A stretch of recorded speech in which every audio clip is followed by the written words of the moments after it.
이 세상을 사는 모든 사람들은 다 짐을 지고 살아갑니다. 뭐 어떤 위치에 있든 어떤 상황에 있든 뭐 아무리 남들이 볼 때는 야, 저 사람은 정말 세상 편하게 살아 한다 할지라도 실질적으로는 그 사람 개개인마다 다 인생의 짐을 가지고 살아가죠.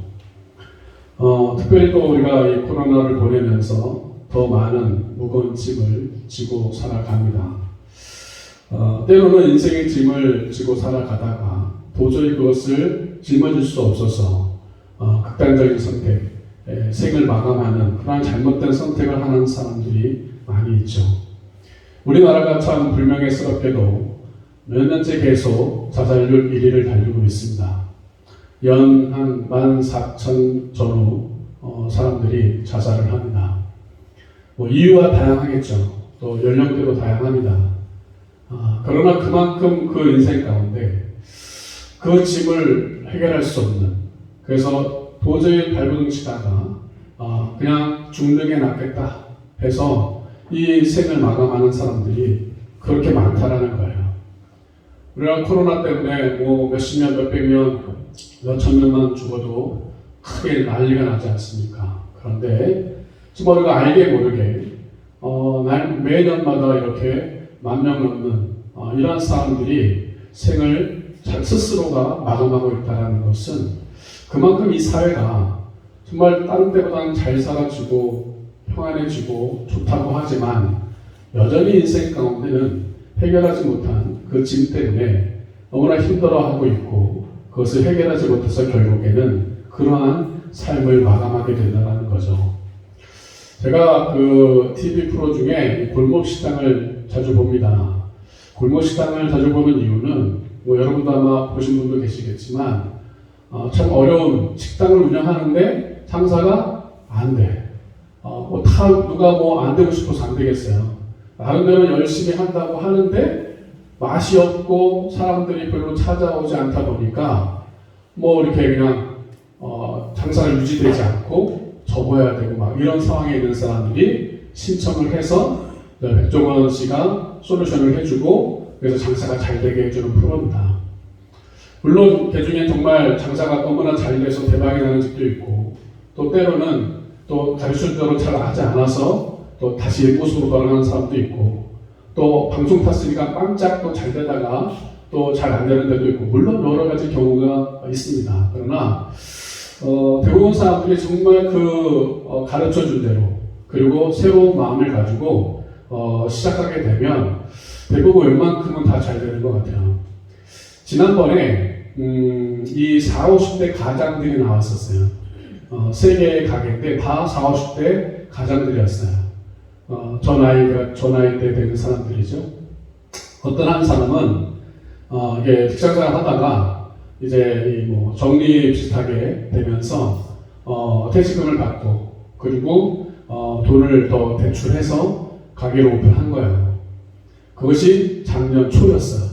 작년 초 오픈해서 막 이제 시작하려고 했더니 뭐가 터져요? 코로나가 딱 터진 거야. 그러니까 뭐 제대로 장사해보지도 못하고 그냥 근근히 그리고 이것을 뭐 시간이 가면 갈수록 적자인데 그걸 접을 수 없는 건 이걸 가게로 인해서 대출을 받다 보니까 가게 문을 닫으면 그 대출을 다 한꺼번에 갚아야 된다면 그러니까 이게 이러지도 못하고 저러지도 못하면서 질질질 끌고 온 거야. 그래서 그분이 이제 유튜브를 하면서 쭉 자기 얘기를 해요. 그리고 퇴직금 부족해서 대출 받아서 이 가게를 열었다. 근데 코로나 터지는 바람에 이렇게 그냥 장사도 안 되고 하루에 진짜 뭐 한두 사람 올릴까 말까 뭐 이렇게 하면서 접지도 못하고 이러지도 못하면서 그러면서 막 눈물을 흘리면서 참 세상이 원망스럽다고 막 우는 장면이 막 나왔어요, 처음에. 물론 나중에 이제 백종원 씨가 쭉 다시 가르쳐주고 하면서 이제 모르겠어요. 지금 이제 어떻게 되는지는 가보질 않았으니 모르겠는데 다시 용기를 얻고 힘을 얻고 좀 더 맛있게 음식을 해서 출발을 했죠. 뭐 그분들 뿐이겠습니까? 지금 가장들뿐만 아니라 모든 가정들의 어머니들도 마찬가지고 자녀들도 마찬가지고 다 힘들고 어려운 시기를 지금 보내고 있습니다. 누구에나 다 짐은 있습니다. 질병이 짐이 될 수도 있고요. 때로는 자녀가 짐이 될 수도 있고요. 때로는 가족들의 어떤 관계 속에서 짐이 될 수도 있죠. 물질적인 또 짐이 있을 수도 있습니다. 그런데 문제는 그러한 짐을 누군가 대신 져줄 수 없다는 것입니다. 부모도, 남편도, 아내도, 자녀도 물론 어느 정도 도움을 줄 수 있겠죠. 우리가 그런 거 많이 보잖아요. 정말 조그만 아이가 막 아파.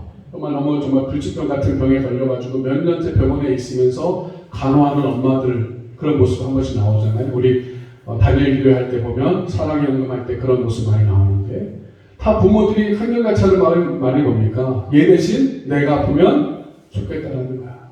근데 그럴 수 없잖아요. 그러니까 인생의 짐이라는 게 우리에게 주어졌을 때 아무리 내가 그 사람을 사랑하고 아무리 그 사람을 도와주고 싶어도 한계가 있다는 거죠. 한계가. 그리고 완전한 도움은 될 수 없다는 것입니다. 그런데 오늘 성경에는 우리에게 분명한 도움, 확실한 도움이 있음을 우리에게 말씀해주고 있습니다. 그분은 바로 우리가 믿는 예수 그리스도인 줄로 믿습니다. 인생, 사람은 또 세상은 우리한테 도움을 줄 수 없습니다. 우리의 짐을 나눠줄 수 없어요. 조금 짊어질 수 있겠지만 완전히 이것을 어떻게 해결해 줄 수 없어요. 그런데 우리 예수님이 우리 인생의 짐을 완전히 해결하시겠다고 약속하고 있다는 거예요. 여러분 본문 이 시편 68편은 다윗의 시죠. 다윗의 시인데 이 전쟁, 이 아람과 암몬과의 전쟁 후에 이 시를 기록하게 됩니다. 이 다윗의 시를 우리가 쭉 계속 읽지만 거의 다 고난 가운데서 졌어요. 고난 가운데. 그것이 전쟁이었던 아들의 배반 후였던 사울에게 쫓기게 되었던 미친 척하고 도망쳤던 때였던 간에 참 힘들고 어려운 또 죄를 범하고 나서 회개하면서 하면서 이런 크게 시편을 쓰잖아요. 근데 오늘 68편도 이 전쟁을 치르고 승리케 하신 하나님을 경험하고서 노래하는 시거든요. 근데 오늘 이 전쟁을 치르고 나서 고백하는 다윗의 고백, 오늘 이 19절의 고백이 바로 저와 여러분의 고백이 되길 주어로 축원합니다. 우리의 삶도 전쟁 속에 살죠.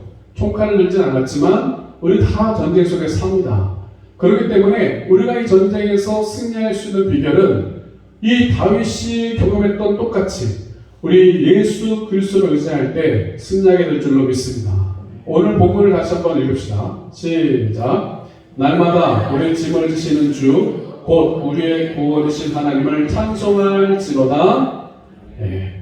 이 성경에는 항상 셀라라는 게 이제 시편에 보면 셀라라는 게 붙는데 셀라는 일종의 음표죠. 음표. 우리가 노래할 때 점점 크게, 점점 작게, 악센트를 돌아, 이런 거 음표가 있잖아요. 그것처럼 이제 셀라는 그런 의미로 보시면 됩니다. 그래서 이 시편이 노래로 되어 있잖아요. 노래로. 그러니까 두 가지 큰 뜻이 있어요. 하나는 이것이 굉장히 중요한 구절이야. 그러니까 이걸 딱 한 다음에 잠시 묵상해, 잠시 멈춰. 그래서 지금 오늘 본문처럼 우리의 구원이 하나님을 찬송할지로다 한 다음에 잠깐 이제 그 간격을 두는 거죠. 왜? 그 하나님을 이제 높이면서 그 하나님을 묵상하며 나가는 시간. 그런 의미도 있고 또 하나는 이것은 이제 이 노래니까 뒤에 음을 높이라라는 의미가 있습니다. 좀 더 크게 높이 하는 의미가 있습니다. 그래서 우리가 성경을 읽을 때에는 물론 셀라를 같이 읽어도 되지만 이것은 악표, 어떤 음표로서 쓰여진 거니까 대부분 이제 읽지 않죠. 그래서 하나님을 찬송하기로다 라고 이렇게 읽으시면 될 것 같아요. 먼저 생각할 것은 우리의 짐이 무엇일까입니다. 오늘 본문에 날마다 우리 짐을 지시는 주 그랬거든요. 우리의 짐을 지신다. 그런데 우리의 짐이 과연 뭐냐? 정말 근본적인 짐이 뭐냐? 지금 말씀드렸듯이 질병일 수도 있어요. 물질도 있어요. 관계일 수도 있어요. 여러 가지 고난일 수 있어요. 그런데 이 근본적인 짐의 원인이 있다는 거죠. 여러분, 나무가 열매를 맺습니다. 열매를 맺는데 그 나무가 열매를 맺게 되는 그 근본적인 것은 그 뿌리에 있습니다. 뿌리에. 그러니까 이 뿌리가 어떠냐에 따라 그 나무 상태가 결정되는데 우리 인생 가운데 이러한 짐이라 하면 문제라고 할 수 있는데 이러한 문제들이 막 열리는 이유는 근본적인 뿌리에서부터의 원인이 있습니다. 그래서 이 뿌리의 원인을 제거하지 않으면 우리 인생 가운데 계속 이 문제, 이 짐은 계속 우리한테 다가오고 우리를 힘들게 합니다. 그 근본적인 짐이 뭐냐? 그것은 바로 죄의 짐이라는 것입니다. 이 죄의 짐, 이 원죄와 자범죄의 이 죄의 짐을 해결하지 않고는 우리 인생 가운데 나타나는 그 많은 문제, 그 많은 짐들을 해결할 수 없습니다. 그래서 저와 여러분이 오늘 이 시간에 내가 이 근본적인 죄의 짐을 해결받았다는 확신 속에 나아갈 수 있기를 주로 축원합니다. 여러분, 죄가 왜 들어왔어요? 아담과 하와의 불순종으로 들어왔습니다. 그 불순종한 다음에 하나님께서 그들에게 벌이라고 할까요? 죄의 대가를 말씀하셨습니다. 남자인 아담한테는 어떤 대가가 치러지게 됐어요? 너가 평생 땀을 흘려야, 수고해야 소산을 먹을 것이다. 그러니까 그전에는 그냥 널린 게 먹을 거야. 그냥 가서 그냥 먹으면 돼. 그런데 죄를 짓고 나서는 땅이 엉겅 키를 낼 거야. 그렇기 때문에 너는 평생에 수고하고 땀 흘려야 그 소산을 먹을 수 있어. 해가지고 이 노동, 이 힘들이 일하게 하는 것이 생겼어요. 안에 이 하와였던 이 하와한테는 어떠한 일이 벌어져요? 너는 해산의 고통을 줄 것이다. 정말 이 해산의 고통은 잠깐 아픈 게 아니잖아요. 거의 죽었다가 사는. 여기 다 이렇게 경험하신 분들. 하늘이 노래진다. 저는 죽었게나도 모르는 그런 그 아픔을 다 겪으면서 아이를 낳으셨잖아요. 그게 뭐 때문에? 죄 때문이었죠. 물론 뱀이야 평생 동안 흙을 기어다닌다고 하셨지만 땅도 저주받고. 그러니까 이러한 죄의 시작으로 인해서 우리의 삶 속에 이러한 짐들이 고난이나 질병이나 그 다음에 이제 죽게 될까. 너희는 흙에서 왔으니 흙으로 돌아간다. 그전에는 그걸 장타라고 해요. 그러니까 죄 짓기 전에는 죽지 않은 거였죠. 근데 범죄한 뒤에 우리가 흙으로 빚어졌으니까 너희 흙으로 왔으니까 흙으로 돌아간다 라고 말씀하십니다. 물론 그때 당시 사람들은 오래 살았죠. 제일 많이 산 사람이 969세까지도 살았죠. 그러나 이제 시간이 가면서 홍수 지나고 등등 하면서 이제 연수가 점점 낮아집니다. 이번 주에 읽었던 시편 90편이 있었어요. 그것이 모세의 시입니다. 모세가 딱 하나 시편에 있는데 그것이 90편입니다. 그 90편 10절에 이렇게 말합니다. 같이 읽어요. 시작. 우리의 연수가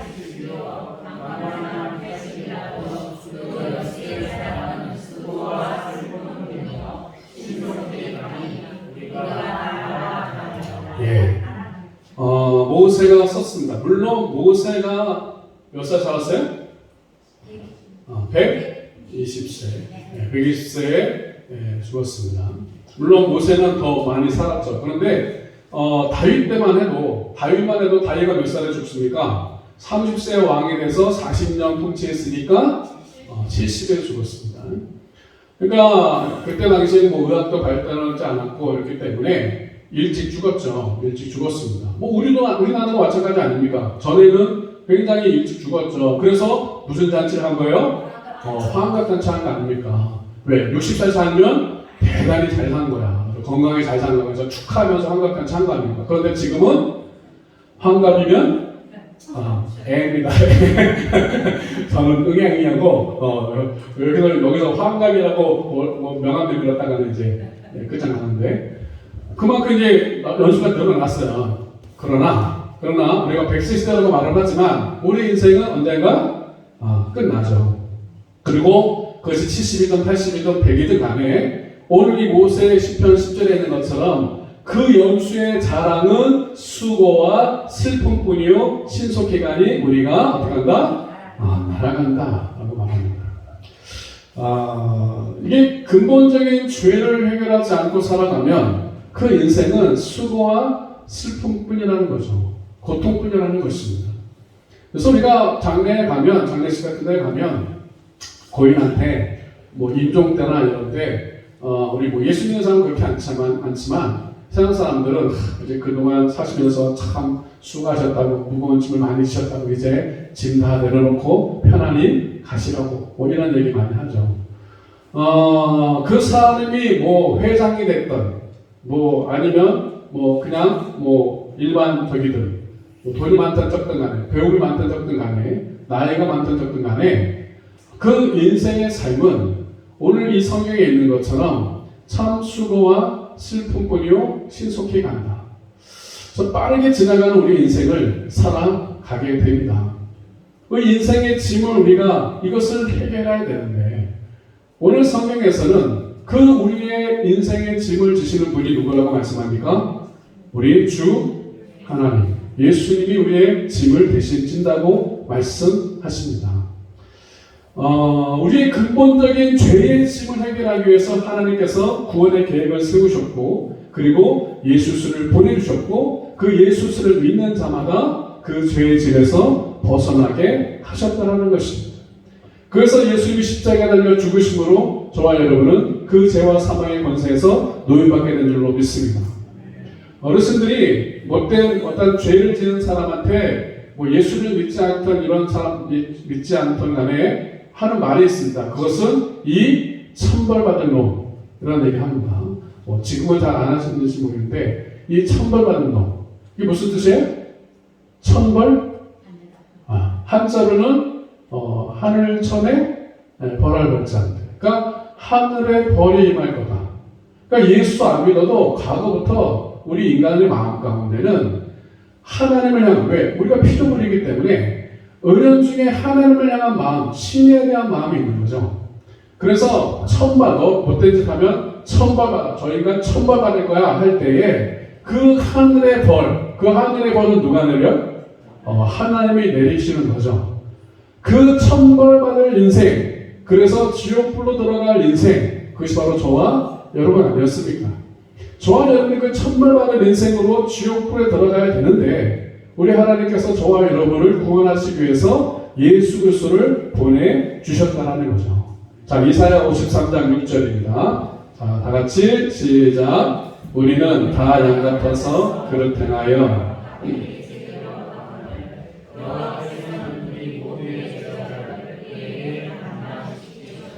우리는 다 양 같아서 그릇 행하여 각기 제 길로 간다. 죄의 길로 가는 거죠. 내 마음대로 살아가는 거죠. 그런데 하나님께서 우리 모든 죄악을 누구에게 담당시켜요? 예수 그리스도에게 담당시키셨다. 지난번 우리 예수역도 모임할 때 그 말씀 드렸습니다. 예수님이 십자가에 달려서 6시간 동안 달려 계시다가 운명하십니다.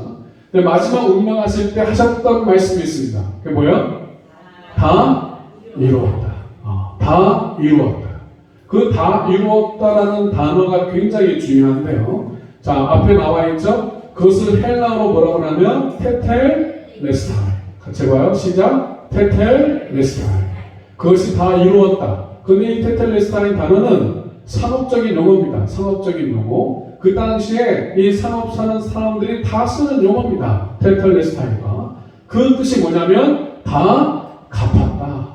내가 누구한테 빚을 졌어요? 내가 만약에 100만 원 빚을 졌으면 내가 그것을 다 갚았어. 갚고 증서를 받아. 그리고 어떻게 할 것을 테텔레스타이. 다 갚았다라고 말하는 것입니다. 저와 여러분의 죄의 대가로 그 죄로 말미암아 우리는 다 허물과 죄로 죽은 자였고 이제 지옥불로 들어가는 인생인데 우리 예수님이 오셔서 우리 대신에 십자가 달려 죽으심으로 말미암아 내 대신에 모든 죄값을 다 갚아 주셨다는 것입니다. 믿으십니까? 예수님이라는 것이 무엇입니까? 바로 이거잖아요. 예수님이 십자가에 달려 죽으심으로 내 죄가 다 용서함 받았다. 다 탕감 받았다. 다 없어져 버렸다. 그래서 내가 예수만 믿으면 나는 이제 더 이상 죄인이 아니고 나는 의인이 됐다. 나는 더 이상 사망 권세에 누린 자가 아니라 나는 생명을 누리며 살아간다. 나는 마귀의 종이 아니라 하나님의 자녀로 살아가는 것입니다. 그래서 이 테텔레스타이 다 이루었다. 우리 예수님이 십자가상에서 다 이루었다고 말씀하시는 것은 바로 저와 여러분의 죄를 다 갚아 주셨다는 것입니다. 그 죄의 짐을 다 주님께서 대신 짊어지셨다는 거예요. 그래서 예수님이 징계를 당함으로 우리가 평안을 누리고 예수님이 채찍에 맞음으로 우리가 나음을 입은 것입니다. 믿으십니까? 우리가 예수님의 징계 당함으로 하나님과 평안을 누리게 됐다는 거죠. 왜? 그전에는 죄 때문에 나갈 수 없었는데 우리가 예수님의 징계 당함으로 우리는 하나님과 평화가 이루어졌고 예수님이 채찍에 맞으셔서 우리는 나음을 입었다. 그것은 과거 완료입니다. 우리가 완전히 나음을 받았다는 거예요. 여러분이 어떤 육신이 아프고 어떤 일이 있을 때 예수의 보혈로 선포하고 내가 나음을 입었음을 선포하기 주님으로 축원합니다. 믿음으로 선포할 때 치료의 역사가 임하게 될 줄로 믿습니다. 그 예수님이 나의 짐을 해결해 주셨음을 믿어야 비로소 출발이 되는 거예요.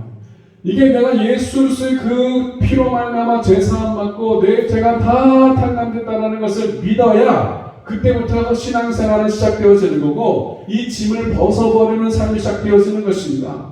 그것이 해결되지 않으면 우리는 여전히 계속 죄의 짐 가운데, 그래서 그로 인하여 열매가 나타나는 여러 가지 문제의 그 짐을 지고 살아갈 수밖에 없다는 것입니다.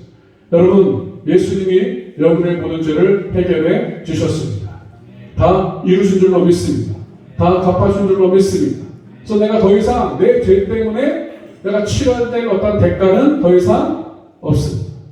물론 우리가 지금 예수 믿고 살아가면서 내가 어떤 잘못해서 다른 사람한테 손해를 끼치면 나 갚아주셨으니까 다 하나님이 갚아주셨으니까 나 아무것도 안 해도 돼.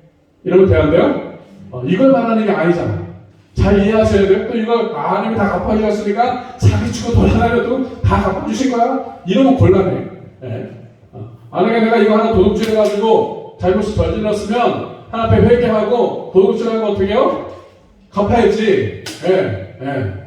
이 여기서 갚았다, 하나님이 갚았다는 것은 우리가 일상생활에서 사람들 관계 속에서 어떤 잘못을 해가지고 내가 용서를 구하고 사과하고 대가를 치르고 이거 하지 말라는 게 아니라 내가 죄와 허물로 죽은 그래서 지옥불로 들어가야 돼. 그 죄의 대가로 지옥불로 들어가는 우리 예수님이 살려주셨다. 그 죄의 값을 치러주시고 우리를 천국으로 인도하셨다는 거죠. 잘 기억하셔야 돼요. 구분 잘 하셔야 돼요. 우리가 구원받았다 하면 저 지옥불로 들어가는 우리가 예수 믿음으로 어디로 가요? 천국으로 옮겼습니다. 믿으십니까? 그래서 오늘 이 밤에 죽어도 우리는 어디 간다? 천국 간다. 하늘나라 간다. 이 구원의 확신 속에 우리가 살아가는 거 아닙니까? 그러나 우리가 살아가면서 만약에 어떤 잘못을 했어. 그러면 하나님 물론 회개하죠. 그리고 하나님 용서해 주시죠. 그러나 그 어떤 상대방이나 어떤 자기한테는 용서를 구하고 사과하고 그 다음에 대가를 치러야 되면 대가를 치르는 거죠. 내가 만약에 살인죄를 졌어. 그러면 어떻게 해요? 하나님 물론 용서하시죠. 그러나 대가를 치르기 위해서 어디 들어가는 거예요? 깜빵 들어가는 거 아닙니까? 깜빵 들어가는 거 아니에요. 재판 받고 깜빵 가는 거죠. 왜? 대가를 치르는 거죠. 그러나 근본적인 우리의 죄, 그 죄로 해서 지옥으로 들어갈 우리의 죄, 그것을 우리 예수님이 다 해결해 주신 줄로 믿습니다. 그 예수님께서 오늘 말씀하시기를 한 번 이 짐을 져주고 끝나는 것이 아니라 날마다 우리 짐을 짊어 주신다는 거예요. 여러분 처음 예수 믿을 때 그때 예수님이 그냥 여러분 짐 짊어주고 땡이 아니라 지금도 여전히 예수님이 여러분의 짐을 대신 짊어주고 계신 줄로 믿습니다. 인생의 무거운 짐. 자, 여러분 이제 예수 그리스도를 내가 구주로 영접하잖아요. 내가 죄사함 받고 영접해. 그 다음에 정말 예수님이 나의 삶의 주인이라고 모셨다면 그 예수님이 나의 삶의 모든 짐을 해결해 주시고 책임해 주신다는 믿음을 가지고 살기 주임으로 축원합니다. 자, 말씀 한 절 같이 읽어요. 시편 121편 4절 시작. 이스라엘을 지키신 이는 졸지도 아니하시고 주무시도 아니하시리로다. 아멘. 이스라엘을 지키시는 이 하나님은 바로 여러분을 지키시는 하나님은 여러분의 짐을 짊어주시는 하나님은 졸지도 아니하시고 어떻게 해요? 주무시도 아니하시고. 저와 여러분은 하루만 잘 안 자면 어떻게 해요? 그 다음날 비몽사몽하고 그냥 헷갈리나 봐. 그런데 우리 하나님은 태초부터 영원까지 잠을 안 자. 우리가 생각하면 잠하면 돌아버릴 것 같은데 이게 이제 다른 거죠. 우리가 육신을 가지고 몸을 생각하니까 그런 거고 우리도 나중에 신령한 몸으로 변화돼서 하늘나라 가면 잠을 잘까요? 안 잘까요? 안 잡니다. 야 거기 가서 못 자는데 여기서 지도를 여기서 많이 잤다 했지? 이러면 곤란해. 여러분 이게 다른 거야. 우리가 육신에 가진 몸은 안 자면 그 다음날 피곤하고 어제 만약에 토요일날 밤잠 설쳤으면 지금 이 시간 동안 비몽사 먹느냐 막 졸릴 거예요. 그러니까 토요일날 여러분 잘 자야 돼. 할렐루야. 여러분 토요일이다. 아유 주말이야. 아유 놀자. 그래도 늦게까지 놀고 텔레비 보고 막 이렇게 가면 안 돼. 예? 푹 자고 오셔야 돼. 예. 푹 자고 와서는 예배 때 어떻게 해요? 눈을 말딱 내가 쳐다보야지. 예? 목장균이가 뚫어지도록 쳐다보야지. 할렐루야. 우리가 우리 하나님이 바로 이 죽으지도 않고 졸지도 않으시다. 그러면 죽으지도 않고 졸지도 않고 하나님은 뭐 하실 것 같아요? 우리를 위해서 그렇죠? 물론 기도, 물론 우리 예수님이 말씀하신 것처럼 예수님이 이제 승천하셔서 하늘 보좌 우편에 앉으셔서 우리를 위해서 친히 중보하시죠. 성령님도 마찬가지로 우리 연약함을 아시기 때문에 우리를 연약함을 위해서 친히 간구하시죠. 또 하나님은 어떻게 해요? 좀 할 일이 많으시겠어요? 예, 온 우주만을 통치하시고 주장하시고 하시니까 뭐 할 일 많으시겠죠? 그 전능하신 그 하나님이 졸지도 않고 죽으지도 않고 우리를 지키시고 인도해 주신다는 것입니다.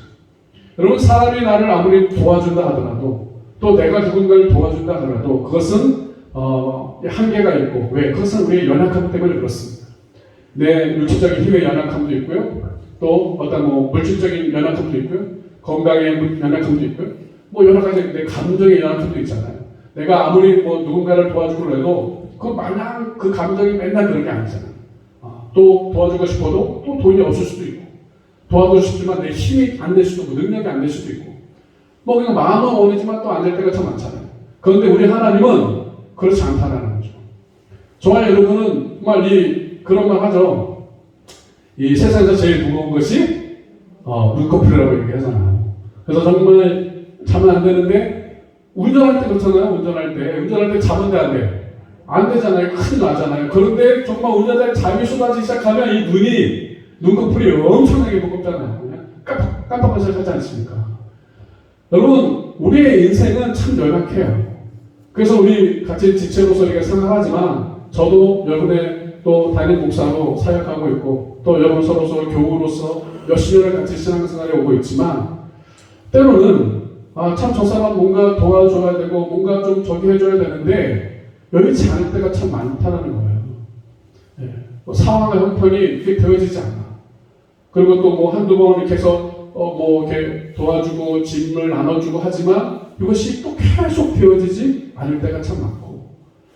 그러나 오늘 우리에게 소망이 되실 말씀은 뭐냐면 바로 이 하나님은 우리 인간과 달라서 우리 하나님은 바로 전능하신 하나님이고 전지하신 하나님이고 영원하신 하나님이고 그 능력의 하나님이 내 아버지가 되어주셔서 저와 여러분을 졸지도 않고 죽이지도 않으시면서 날마다 우리를 도와주시고 우리의 짐을 대신 지어주신다는 것입니다. 여러분 한 가지 근데 이제 의문이 생길 수 있는 거예요. 그 의문이 뭐냐면 날마다 그렇게 나를 도와준다고 하는데 정작 내 삶을 보면 잘 도와주지 않는 것 같아요. 이게 문제야. 이게 분명히 하나님 날마다 내 짐을 지어주시는데 야 말씀 너무 좋다 하는데 내 삶을 지난 한 주간 이렇게 돌아보면 이때는 안 도와줄 것 같고 말이야. 힘들고 죽겠는데 말이야. 하나님 그냥 구경만 하는 것 같고 이럴 때가 있어요 없어요? 있다라는 거죠. 이게 해결돼야 되는 거예요. 저나 여러분이나 다 그런 때 많습니다.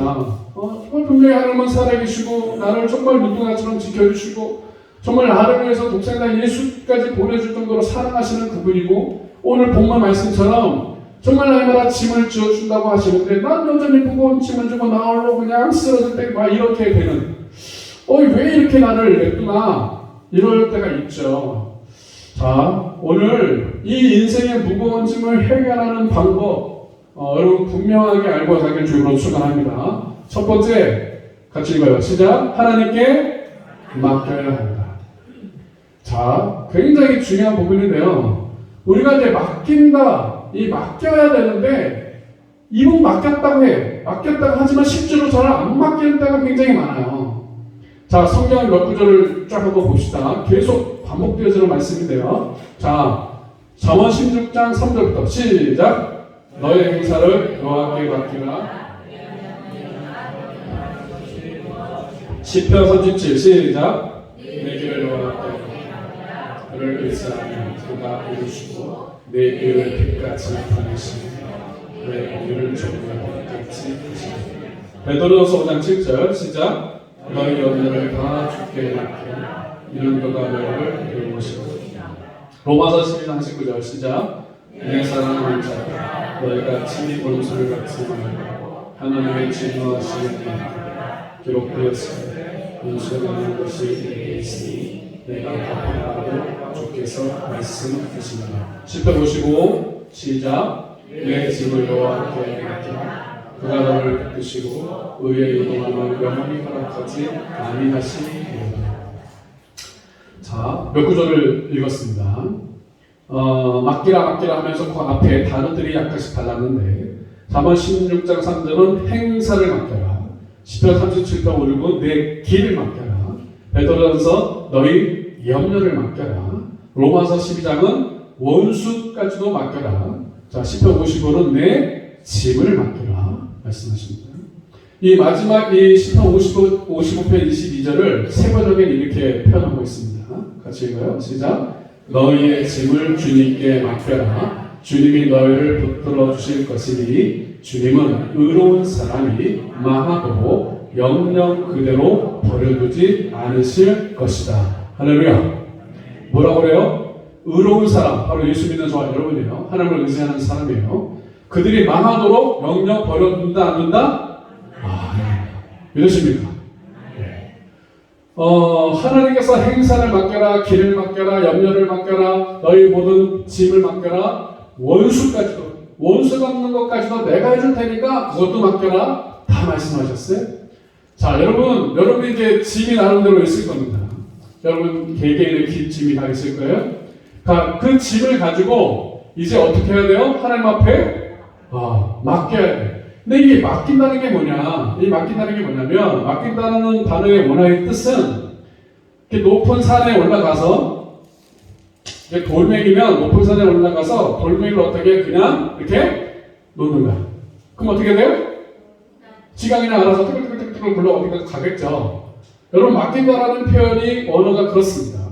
그러니까 높은 산에 올라가서 이 돌을 그냥 놓는 거야. 이게 어디로 갈지 몰라요. 여러분 옛날에 그런 거 있잖아요. 장사하시는 분, 뽑기 같은 거 하시는 분들 오면 못을 막 수식에 박아놓고서 위에 굿을 딱 놓으면 못이 띵띵띵띵띵띵띵 해가지고 톡 들어가는 거 아세요? 이거 아니면 다 옛날 사람인 거야. 띵띵띵띵띵 해가지고 이제 똑 들어가. 그래서 여기 칸이 여러 개 있잖아요. 그래서 여기 이제 뭐가 있고 이게 다 타는 거잖아. 여기 들어가면 뭐 주고 여기 들어가면 뭐 주고. 이거 딱 놓을 때 뭐예요? 내가 만약에 여기가 곰돌이 인형이야. 여기는 컴퓨터야. 내가 컴퓨터를 받고 싶어. 그러나 이게 띵띵띵띵띵 하면서 어디로 갈지 모르잖아요. 내가 이게 띵 해가지고 곰돌이를 컴퓨터로 놓을 수 있는 게 아니니까. 그거 어떻게 그냥 맡기는 거야. 그래서 또 이제 예수 믿는 사람이 기도하면서 던지죠. 주님 저 컴퓨터로 들어가겠어요? 하면서 이제 던지죠. 바로 그와 같은 거예요. 맡기는 게 뭐냐? 내가 어떤 문제가 있어. 그 하나 앞에 맡긴데 그 결과는 누구 손에 있는 거예요? 그러면 하나님의 손에 있는 거예요. 그런데 우리는 맡긴다고 하지만 결과는 여전히 누구 손에 있어요? 내 손에 있는 거예요. 그래서 이게 해결이 안 되는 거야, 짐이. 내가 아내를 위해서 기도해.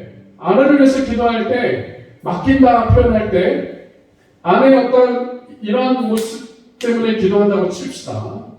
그럼 내가 맡길 때에는 하나님 내 아내가 이렇게 되게 해주세요 하면서 맡겼다라고 하면서 기도하면 돼, 안 돼요?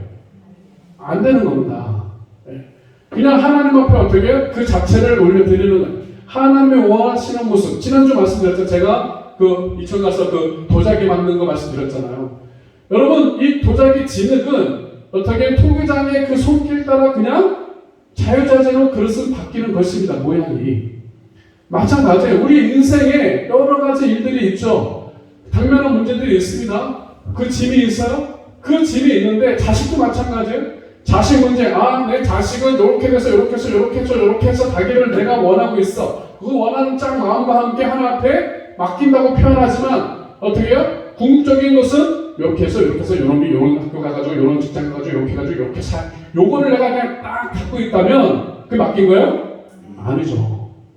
만약 정말 맡겼다면 나는 얘가 그냥 평범한 그냥 일상생활을 살고 그냥 교회 열심히 생활하고 그냥 뭐 이렇게 나중에 정말 안수입사 장로 되고 이렇게 되면 참 좋겠어. 그러나 맡겼다라는 건 뭐예요? 어느 날 하나님께서 갑자기 이놈을 선교사로 저 아프리카 우주에 보낼 수도 있잖아요. 맡겼으라는 표현은 만약에 하나님께서 그 아이들을 그 아프리카 선교사로 보낸다 하실 때도 어떻게 해요? 할렐루야, 할렐루야, 할렐루야. 이룰 수 있는 게 진짜 맡긴 거죠. 근데 기껏 맡겼다고 그러고서 하나님의 선교사로 보내니까 안 된다고. 어떻게 해야 내가 어떻게 키운 놈인데 내가 거기에 가가지고 그 고생을 시키다가 안 된다고 하면 돼, 안 돼? 안 되는 거 아니야. 그러니까 저 여러분이 맡긴다. 지금 쫙 5구절을 읽었는데 여러분 행사를 맡긴다, 길을 맡긴다, 염려를 맡긴다, 왼수까지도 맡긴다, 짐을 맡긴다. 이건 다 뭐예요? 결과는 누구 손에 있다? 하나님의 손에 있다. 여러분 공중목욕탕 가면 요새는 목욕탕 가본 지가 엄청 오래됐어. 코로나 터진 이후로 목욕탕 갈 일이 없으니까. 근데 가면은 꼭 이 사물함 거기 위에 이렇게 딱 붙여놔요. 뭐라고 붙여놓냐면 귀중한 소중품은 주인에게 맡기세요. 맡기지 않은 것은 책임지지 않습니다. 저는 목욕탕 갈 때 귀중품은 가져갈 게 별로 없으니까 저기인데 만약에 다이아몬드를 이만한 것을 가져갔다. 근데 어떻게 하다 보니까 그냥 어떻게 빨리 씻고 가야 돼가지고 목욕탕에 갔어. 여러분, 만약에 다이아몬드 이만한 거를 그 허접한 그 사물함에 넣어놓고 목욕이 제대로 되겠어요? 안 되지. 딱딱하나. 어떡하대. 사물함에 왔다 갔다 하나. 이게 되겠어요? 그러니까 만약에 이거 써있어. 그럼 주인한테 어떻게 해요? 맡기는 거지. 네. 맡기고 편하게 다 씻고서 나온 다음에 주인한테 이렇게 찾지고. 네. 이걸 맡긴다는 건 뭐예요? 주인을 내가 믿으니까 맡기는 거예요. 여러분, 요새는 진원이가 저도 진원이가 큰 다음에는 자연동원 아니지. 에버랜드 이런 데 갈 일이 별로 없는데 이렇게 한 번씩 보면 되게 롤러코스터 있지 않습니까? 롤러코스터 있으면 그냥 볼 때는 미쳤지. 저걸 왜 타냐. 저거 떨어지면 어떡하냐. 가다가 막 하잖아. 여러분 그건 진짜 뭐 하나 나사 하나 풀리든지 뭐 하나 삐끗한다 지금 어떻게 해요? 또 그냥 죽는 거예요. 그 몇십 미터 높이에서 돌다가 죽는 거예요. 그런데 어떻게 해요? 그냥 타. 그 수많은 사람이 그냥 줄을 나래비를 서가지고 그냥 막 30분 1시간 기다려서 타. 왜 탈까요? 그것이 안 떨어지라고 믿는 거지. 안 떨어질 거야? 내가 탈 때는 안 떨어질 거야? 근데 한 번씩 뉴스에 나와요. 그런 거 한 번씩 탈선을 가지고 떨어지는 경우가 한 번씩 나오잖아요. 여러분 세상에 목욕탕 주인도 내가 믿어서 기름부을 맡기도 하고 그 사람들이 만들어놓은 그 롤러코스터도 안 떨어지겠지 믿고서 타기도 하는데 내가 정말 예수 그리스도를 내가 하나님을 천지를 창조하신 하나님을 믿는다면 그 하나님 앞에 맡긴 것이 당연한데 우리가 맡기지 않고 살 때가 너무나 많다는 거야. 너무나 많다는 거야. 그냥 허접한 거는 하나님 맡아주시고 그 다음에 좀 귀한 거, 많이 저기한 것들은 내가 그냥 붙잡고 계속 가는 거야. 이렇게 돼야 돼, 이렇게 돼야 돼. 그렇게 되면 결코 그 인생의 짐은 해결되지 않는다는 것입니다. 여러분과 예수 믿고 살아가지만 여전히 짐에 허덕이는 이유는 바로 거기에 있습니다. 목회를 하는 저도 마찬가지 아닙니까? 이 목회 어쩔 때는 짐이야. 어쩔 때는 정말 행복해. 이게 뭔 차이일까요? 똑같은 목회인데 뭔 차이예요? 내가 내 이 영적 선택, 내가 하나 앞에 이 목회를 맡기고 가면 행복한 거야. 그런데 이거 이렇게 해가지고 이런 열매가 하나, 이런 결과가 나타나야 되는데 이거 내가 이거 해야 되는데 막 이러면 어떻게 해요? 이제 스트레스 받기 시작하는 거죠. 짐이 되는 거예요. 목회가. 여러분 다 마찬가지 아닙니까? 자녀든 아내든 남편이든 아니면 물질의 문제든 질병의 문제든 간에 저는 천정근담에 얘기했지만 그 항암 80차 이상씩 받아가면서 그것을 결코 그 자매는 짐으로 여기지 않죠. 만약에 일반 사람이 만약에 그런 암에 걸려가지고 80여 차례 항암치료 받고 있다? 그러면 그 질병은 그 사람 인생의 최대의 짐이죠. 정말 이거 어떻게 해결해야 되나? 어떻게 나야 되나? 평생의 짐이죠. 그런데 그 자매한테는 그것이 짐이 아니야. 도리어 그것이 어떻게 해요? 축복이라고 말하는 이유. 그것은 그 자매 똑같은 암인데 그 마음이 다른 거야. 그것을 하나님께 맡겨드리고 내 생명을 맡겨드리고 이것을 통하여서 그 다른 암 환자들한테 나를 복음을 전하게 하시는구나. 그렇게 살아가니까 그것 때문에 불행하지 않아. 여러분 인생 가운데 여러분을 짐이라고 말하는 종편을 짐이지만 불행이라고 말하고 이런 왼수 같은 거라고 말하고 이건 내가 이런 내 인생에 왜 이런 일이 일어나더라 하는 원망 불평한 거리가 아닐까 그런 거리잖아. 근데 그러한 것들을 내가 그거 가야 어떻게 대할 거냐. 정말 여러분이 하나님이 선하시고 하나님이 좋으신 하나님이고 그 하나님이 나를 붙드시고 인도하시는 것을 믿는다면 내 삶 속에 일어나는 짐이라고 표현할 수밖에 없는 여러 가지 고난이나 질병이나 관계 속의 아픔이나 여러 가지 물질적인 고통이나 이런 모든 것들이 주님 안에 있음을 기억하고 주 앞에 맡기며 나아갈 수 있는 그냥 놓는 주님 앞에 그냥 올려드리는 거죠. 그 결과를 주님께 맡겨드리는 거죠. 그리고 어떤 결과가 나오든 간에 하나님 앞에 감사하며 나아가는 거죠. 저 여러분이 그러한 삶이 되길 주로 축원합니다. 그래야 우리가 그 짐에서 벗어날 수 있어요. 두 번째 기억할 것이 뭐냐면 맡겼다면 하나님께 순종해야 한다는 거예요. 오늘 본문에 날마다 우리 짐을 지시는 뭐라고요? 주. 날마다 우리 짐을 지시는 주. 주는 뭡니까? 주인입니다. 주인. 여러분은 다 예수님을 주인으로 모신 종입니다. 물론 우리는 하나님의 자녀죠. 그러나 우리는 다 예수님을 나의 삶의 주인으로 모신 종입니다. 그건 종은 종처럼 살아야지 종이 주인 행사하면 안 되는 것입니다. 첫 번째 말씀과 똑같은 거야. 종인데 내가 그 모든 결과까지 하려는 이것을 온전히 맡기지 못하는 것이 바로 이 종의 자세로 있지 않기 때문에 그렇습니다. 다 따라합시다. 나는 종이다. 여러분 과거 개그맨이 땅땅땅땅땅 모르시나봐? 있었는데 그 회장님 하면서 옆에서 땅땅땅땅 했던 거. 여러분 우리는 하나님 앞에 땅땅땅 이 종의 삶을 살아야 돼. 우리가 주인이 아니에요. 여러분 우리가 주인 되려고 하니까 인생이 피곤해지는 거예요. 왜? 주인이면 내가 다 알아서 해야 되거든요. 내 인생에 내가 주인이야 그러면 내 인생 내가 책임져야 되거든요. 내 가정에 내가 주인이야 그러면 내 가정 내가 책임져야 되거든요. 학업교회 내가 주인이야 그러면 어떻게 해요? 내가 책임져야 되거든요. 여러분 내가 책임지려고 그러면 힘들어질 수밖에 없어. 왜? 우리 인간이 연약한데 내가 능력이 부족한데 그걸 책임지려니까 어떻게 해요? 버거워. 그러니까 너무 힘들어. 그래가지고 이놈의 짐 하다가 그냥 끝장나는 인생이 되는 거거든요. 여러분 정말 맡긴다. 이 맡긴다라는 것은 뭐냐면 내가 종의 자리로 완전히 내려오는 것입니다. 종의 자리로 내려와서 주인의 말씀에 순종하며 살아가는 것입니다. 여러분의 주인은 누구십니까? 하나님이십니다. 예수님이십니다. 예수님이 그 말씀을 통해서 여러분을 인도해 가십니다. 그렇기 때문에 하나님의 말씀에 우리가 순종하며 살아갈 때 어떻게 해요? 비로소 우리의 짐을 벗어날 수 있다. 여호수아 1장 8절 여러분이 너무 잘 아시죠? 자 시작. 이 율법책을 내게서 떠나지 말게 하며 주야로 그것을 묵상하여 그 안에 기록된 대로 다 지켜 행하라. 그러면 내 길이 평탄하게 될 것이며 내가 효통하리라. 여러분 여호수아님이 이 말씀을 주셨어요. 그리고 여호수아한테 첫 번째 여리고를 정복하게 할 때 말씀하셨어요. 요단강을 건너라. 할례도 행하라. 유월절을 지켜라. 성을 돌아라. 말씀하셨어요. 자 여러분 만약에 여호수아가 이 말씀대로 순종하지 아니하고 아닌데요 하나님 그 볼이 추수 때 가서 물이 많은데 어떻게 건너요? 다리를 만들든지 배를 만들어야죠. 이렇게 만약에 순종하지 않아. 적진이 저기에 있는데 어떻게 우리가 지금 할례를 행하요? 남자들 할례 다 행했다 하는가? 저놈들이 문 열고 나와서 우리 죽이면 다 죽어요?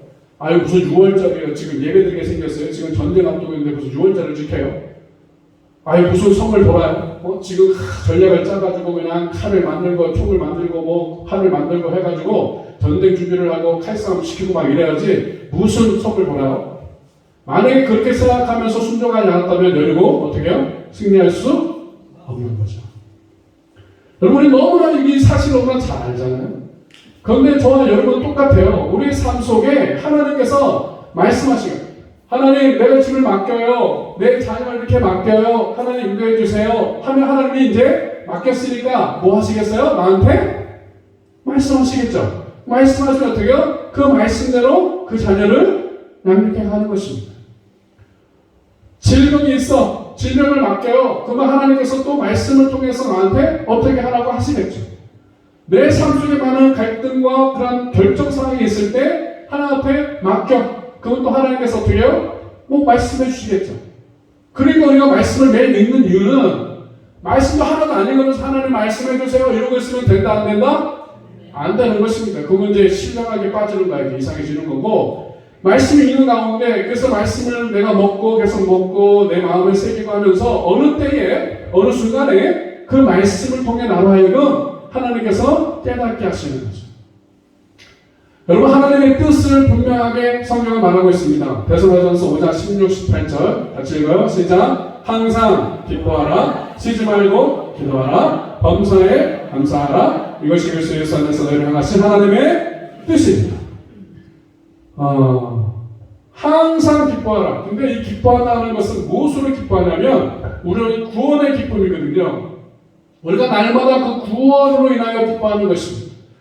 만약에 내 삶의 어려움이 인생이었어. 그런데 그 어려움보다 더 큰 기쁨이 있는데 그 기쁨이 뭐예요? 구원의 기쁨입니다.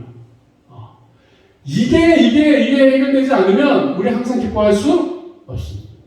구원받았다고 하지만 여전히 만약에 내 삶에 뭐가 일어났어. 돈을 손해봤어. 누가 속색였어. 자식이 속색였어. 오늘 또 무슨 질병에 걸렸어. 이러면 어떻게 해요? 기쁨이 싹 사라져요. 왜 기쁨? 안 돼, 그냥 왜 이렇게 되는 거죠? 왜? 구원의 기쁨이 이거보다 약해. 그래가지고 짓눌려.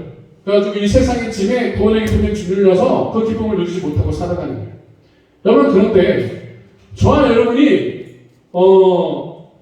지옥 갈 인생이야. 지옥 갈 인생. 지옥 갈 인생인데 하나님 우리를 건져줘서 천국 가게 하셨잖아요.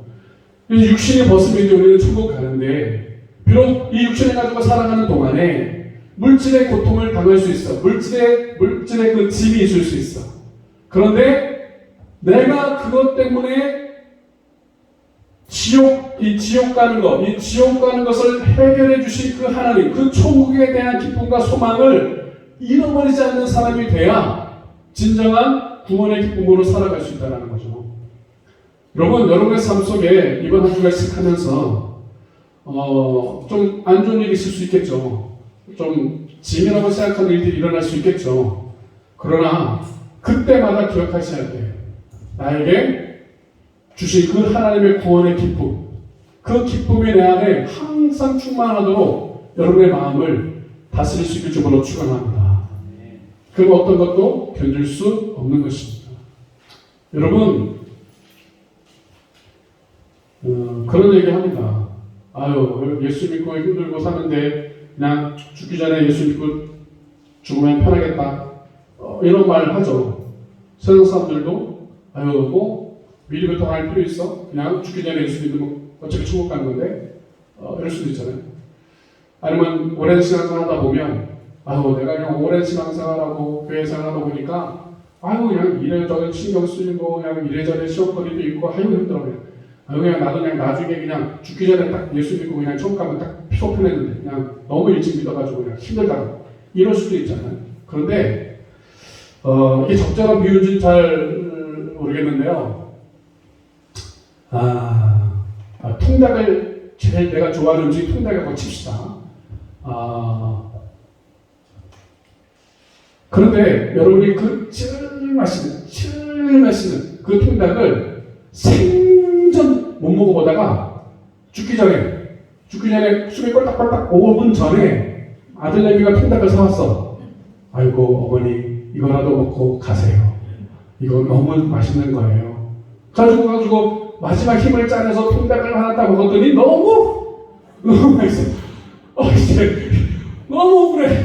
내가 이 70년 80년 이 통닭 맛을 못 보고 내가 이렇게 살다가 내가 맨날 이 김치 쪼가리만 먹다가 얘가 이렇게 죽어야 돼. 너무 억울해. 여러분, 구원은 이 만약에 통닭을 내가 10살 때 맛을 봤다? 그럼 어떻게 해요? 만약에 80대 중다 쳐요? 70년 어떻게 이 맛있는 통닭을 먹으면서 즐기면서 야, 이 통닭 너무 맛있어 이러면서 살다가 갈 수 있잖아. 그런데 80년을 통닭 맛을 못 보다가 그냥 맨날 간장중지 먹고 그냥 쓴 거 먹고 막 이러다가 세상에 맛없는 것만 먹다가 이 통닭 마지막 이 너무 맛있는 거 먹고 억울하게 죽으면 얼마나 불뚝 터져.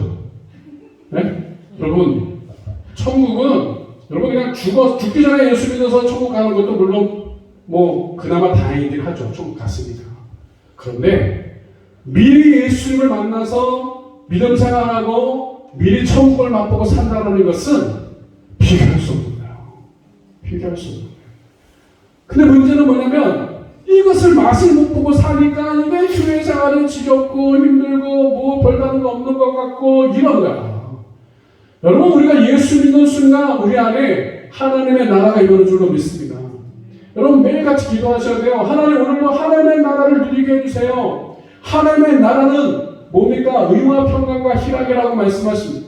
하나님의 나라는 자유함이 있는 거예요. 평강이 있는 거예요. 기쁨이 있는 거예요. 그래서 하나님의 나라를 누리는 사람은 인생의 짐이 몰려오죠. 우리가 죽을 때까지 인생의 짐을 올 거예요. 그러나 그 짐 때문에 눌리지 않는 인생이 되는 거야. 왜? 내 안에 하나님의 나라가 있으니까 그 기쁨이 더 큰 거예요.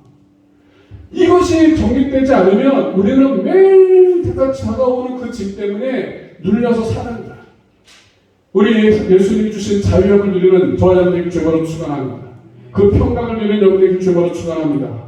그 기쁨을 누리는 여러분에게 죄바로 축원합니다. 그래서 정말 맡기는 사람은 어떤 삶이냐? 세 번째가 하나님께 나아가는 거예요. 그래서 기도로서 맡기는 거 아닙니까? 여러분 우리 인생에 짐이 있습니다.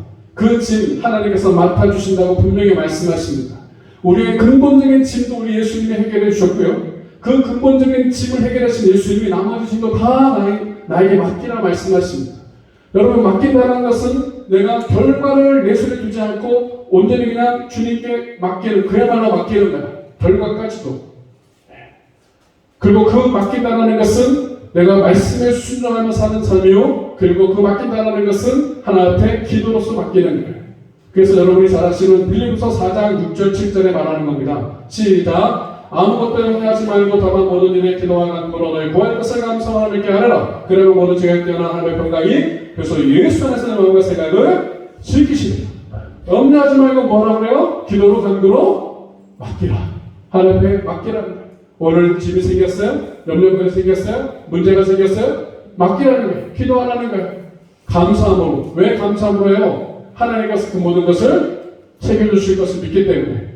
그러면 하나님께서 우리 마음 가운데 하나님의 평강이 그리스도 예수 안에서 우리의 마음과 생각을 지키신다. 기도하기 전에 맡기기 전에는 그 짐이 나를 막 주눌렀어. 너무나 힘들게 했어. 그런데 하나님께 맡기고 나니까 하나님의 평강이 내 마음과 생각을 지켜주셔서 문제는 똑같이 있어. 짐은 똑같이 있어. 내 눈에 똑같이 있는데 내 마음 가운데 어떻게 해요? 평강을 주시는 거죠. 이 은혜가 있길 주님으로 축원합니다. 믿음의 삶은 예수 믿는 삶은 바로 그것을 경험하고 살아가는 거예요. 그러니까 다른 사람들이 볼 때 야, 저 사람은 똑같이 나랑 같이 문제가 있고 어려움이 있고 좀 짐이 많은데 저 사람은 왜 이렇게 해피하게 살지? 그 이유는 거기에 있는 것입니다. 하나님의 나라가 그 안에 임하고 그 구원의 기쁨이 너무나 크기 때문에 비록 당면한 문제들이 있어. 여러 가지 문제들이 당면에 오지만 그것이 그를 잠식하지 않는 거예요. 시편을 계속 읽으시면서 나오는 단어가 있습니다. 그것은 주는 나의 피난처가 된다는 것입니다. 오늘 말씀을 같이 읽고 끝내겠습니다. 시편 46, 1절 시작. 하나님은 우리의 피난처시요 힘이시니 환난 중에 만날 큰 도움이시라. 이 고백 속에 한 주간 또 남은